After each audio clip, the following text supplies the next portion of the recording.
Have you ever wanted to approach an attractive woman, but you had no idea what to say?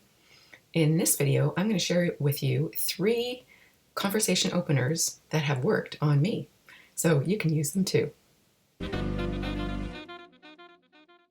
All right, so it is really nerve-wracking if you want to talk to somebody and you don't know how to start a conversation. So I'm going to give you a couple of conversation openers or icebreakers that have worked on me that I think would actually work for you as well. They're really simple, they're not cheesy, or if they are cheesy, you can make them cheesy. If you want to make them cheesy, bonus points, because then that shows that you've got confidence and a sense of humor.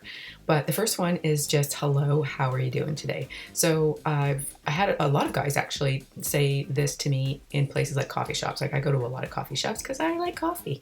And it's a really great place to be able to start conversations because you tend to be either waiting in line to order or waiting for your beverage once you have ordered. So it's a really easy place to be able to just say, how's your day going? But how's your day really going? Tell me how you really feel.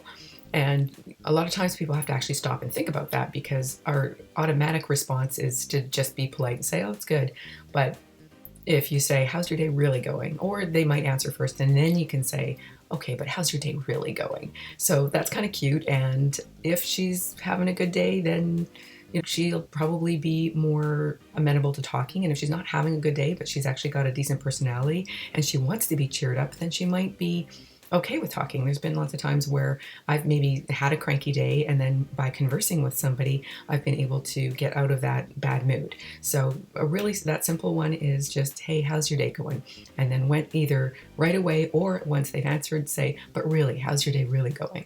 And it's kind of cute because it's a little bit intimate and inappropriate in a way, but because you're saying it in kind of a cute way, then you can get away with it. And side note, don't worry about their reaction. If they're having a cranky day and they don't want to be cheered up, oh well, you did your best. And if they're having a cranky life and they don't want to cheer up, then thank goodness you dodged that bullet. Okay, now here's another one that has worked on me, and I've actually wrote about it in my memoir, which I'll put a link to in case you're curious about that. And the guy actually approached me. I was in a park and this was when I was living in Seattle, and I was reading a book, I think on the grass. Yeah, it was on the grass. And he came up to me and what did he say? What are you reading? And I kind of, was not expecting it. So I think I looked up at him and I showed him my book. It was about narcissists. Because I highly suspected that my boyfriend at the time was a narcissist. And anyways, so I kind of told him, which indicated that I was friendly, and he said, I thought you looked like a nice person, so I thought I'd come over and say hi. Now, the reason why that works is because if someone says, I think you're a nice person, so I thought it would be safe to come over and say hi, well, most people don't want to be viewed as not nice. So they will at least be polite. And if they're really not interested in sharing company at that time, they can say, I just really prefer to be alone right now.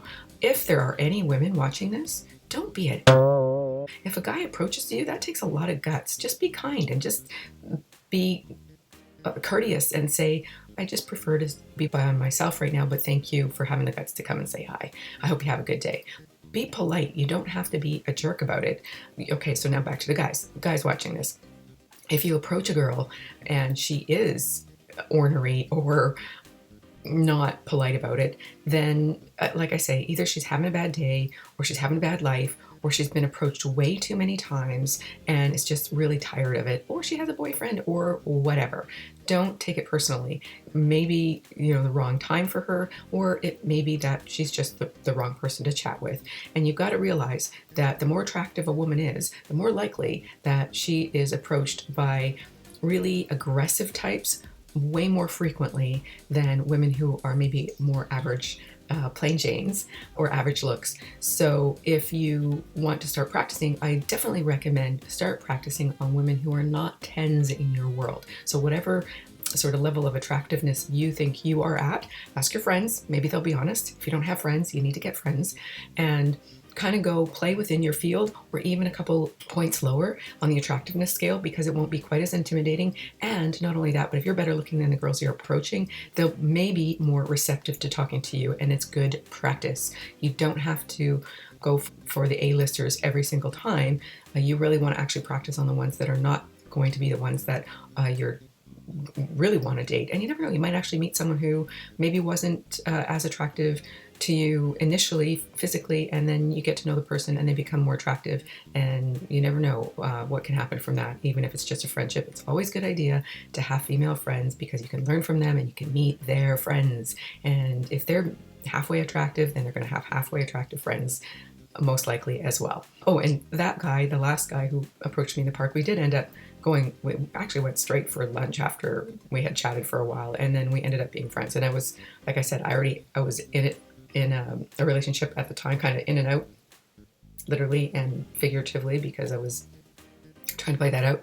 And I think we were actually not, yeah, no, this is when I was no longer with the guy, but we'd just broken up, and I was not in the mood for a relationship. And aside from which, having got to know this guy very, very quickly, I knew immediately that we were not a right fit, because he was raring to go to make babies, and I was not interested in having children whatsoever. So that was an instant deal breaker anyway, regardless of anything else, even though I was just really not in the right place for a relationship with anybody at that time.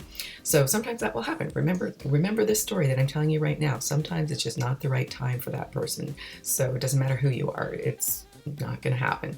But you need to practice and get more comfortable talking to women, so that when you do meet the right person at the right time, that you're not going to blow it. Because most of the time what happens is you don't blow it with the ones that you can never had a chance with, because either they're just not interested, or because it's the wrong time, or because they're gay, or whatever the reason is. There's certain women that you're just going to have zero chance with, and they're going to reject you. So it doesn't matter if they reject you. You want to make sure that you're well practiced enough so that when you meet the one that you have a chance with, that you're not going to blow it. Okay, so let's get to the third example. I was actually in a coffee shop and I was sitting down, and a guy just came over and literally just didn't even really ask permission to sit down, and sat down and said, "I'd really love to chat with you. I only have a few minutes because I'm meeting a friend, but I saw you over here. I thought you were really attractive. And do you mind if I just chat with you for a little bit?" Now, the reason why this could potentially work is because it's a limited time only. She's not going to get saddled with you for hours. You've just already said that you're going to be leaving very shortly because you're meeting somebody else, but you also wanted to take the chance because you didn't want to lose the opportunity to maybe strike up a conversation with somebody that you'd like to get to know better. And then you do actually have to have a short conversation and leave, even if you don't have anywhere to go. You pretend you have somewhere to go because that makes you look interesting, because you have a life, because you're going somewhere to meet somebody. And you also look very confident because you are also willing to sit down and chat with someone and go for what you might want, and at least play that out.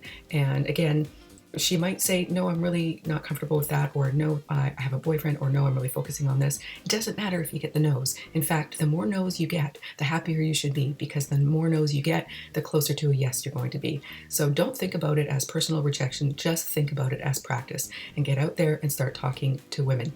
Have a great day, week, life. I'm rambling. Okay, bye.